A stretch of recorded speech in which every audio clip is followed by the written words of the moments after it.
bien que A Plague Tale Requiem ait clairement émergé comme le vainqueur de la dernière cérémonie Pegasus. Stray a également remporté le titre de meilleur premier jeu. Véritable tremplin pour développeurs inconnus ou simples décos à poser sur sa bibliothèque. Mais quel est l'impact réel de ce prix? Avant-propos. Merci à Mathieu Girard et Pierre Wargag de Tactical Adventure et François Renoux d'Opal Games d'avoir pris le temps de répondre à nos questions.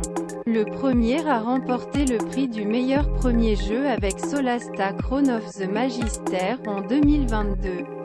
Tandis que le second a été récompensé pour A Fragile Step en 2020. Sans eux, cet article n'aurait pas été possible. Une histoire de consécration, merci beaucoup. C'est un très grand honneur. Stray est notre premier jeu.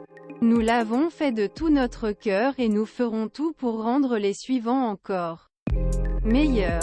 Nous sommes à la 4e édition des Pégases, la remise des prix du jeu vidéo français. Et Stray vient de remporter le prix du meilleur premier jeu. Comme son nom l'indique, il récompense la meilleure première production vidéoludique d'un studio.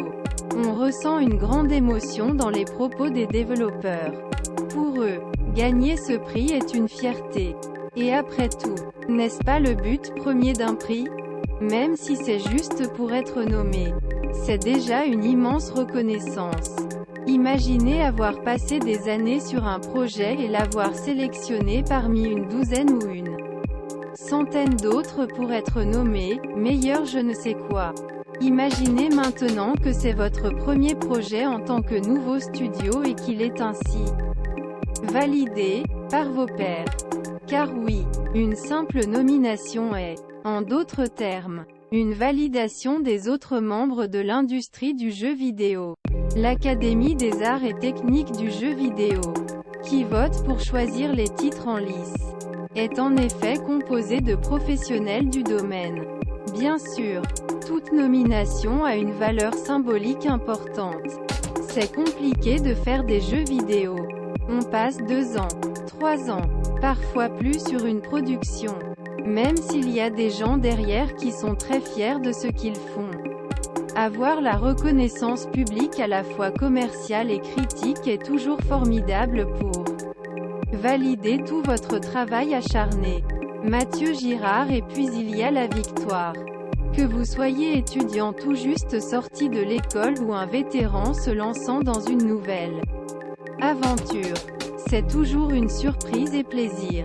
Il suffit de voir les différentes réactions des développeurs invités, au fil des années, sur la scène Pegasus pour recevoir leur prix pour le comprendre.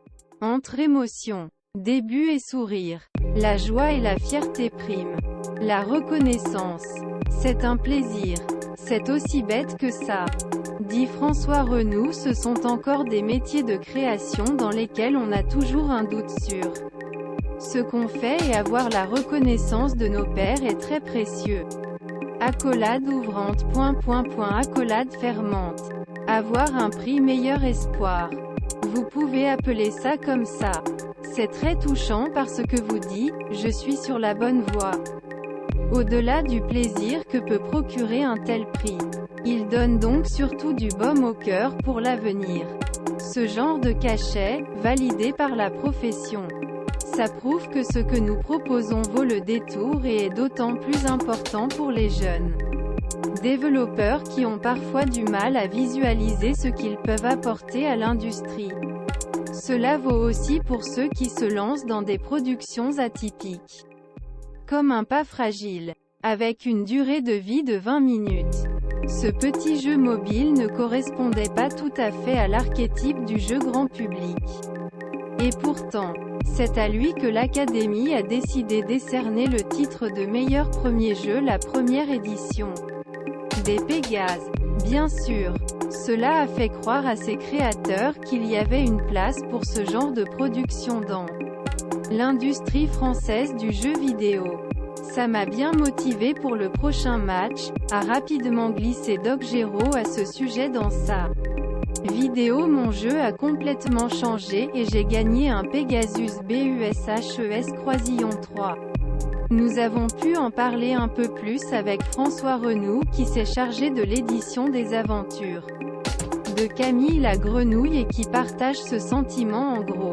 Quand on a parlé à Géraud de l'idée de soumettre le jeu pour des prix, il a dit « Tu es sûr ? Car un pas fragile. C'est quand même un petit jeu étudiant. Réalisé par 4 personnes. Qui a une durée de vie de 15-20 minutes.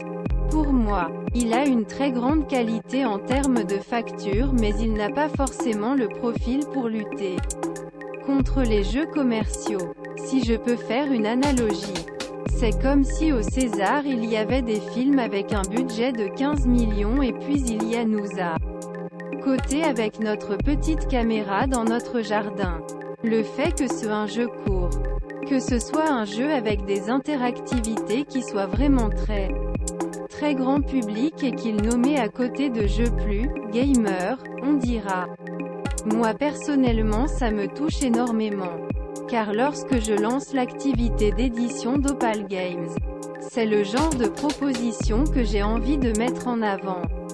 Je suis heureux qu'il y ait une représentation pour ce genre de jeu. Même pour les anciens combattants. Cette reconnaissance est essentielle. Les développeurs Tactical Adventure ont eu une longue carrière et remporté divers prix. Mais la fierté était grande en 2022 lorsque le jeu tactique utilisant les règles de Donjons et Dragons, Solasta Crown of the Magister, a remporté le titre meilleur premier jeu.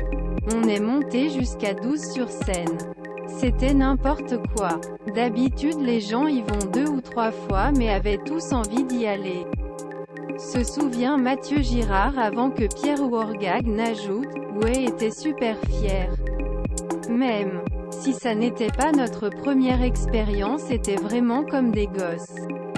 Voulait la voir. C'était la preuve du succès de l'engagement de ce studio. Mais vous ne vous contentez pas de développer un jeu ou un studio avec beaucoup de motivation. Vous avez besoin de ressources, tant financières qu'humaines. Et évidemment, quand vous êtes un jeune studio, vous risquez d'en manquer. Le Best First Game Award peut-il être une vitrine efficace pour grandir plus facilement dans le monde concurrentiel du jeu vidéo? Eh bien, dans un sens oui, et dans l'autre non. Un réel impact pour les studios? On pourrait dire que gagner le prix du meilleur premier jeu est une opportunité de passer d'un studio inconnu à un incontournable de l'industrie. Mais ce n'est pas exactement comme ça que ça marche. Prenez les aventures tactiques. Par exemple, le studio était déjà bien implanté dans le milieu, regroupant des vétérans tels que Julien Millet, Éléonore Renaud, Pierre Wargag et Mathieu Girard. Ce dernier évoque aussi un certain syndrome l'imposteur puisqu'il ne s'agit pas du tout son premier match, mais celui cette nouvelle équipe.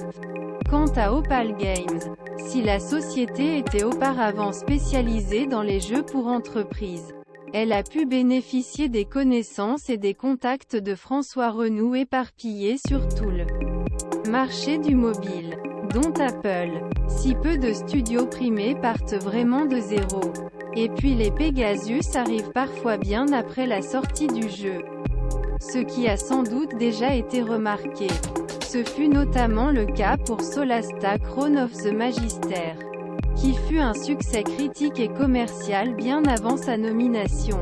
En juin 2021, le studio a même ouvert une filiale à Lyon, Talion, pour étoffer l'univers Solasta.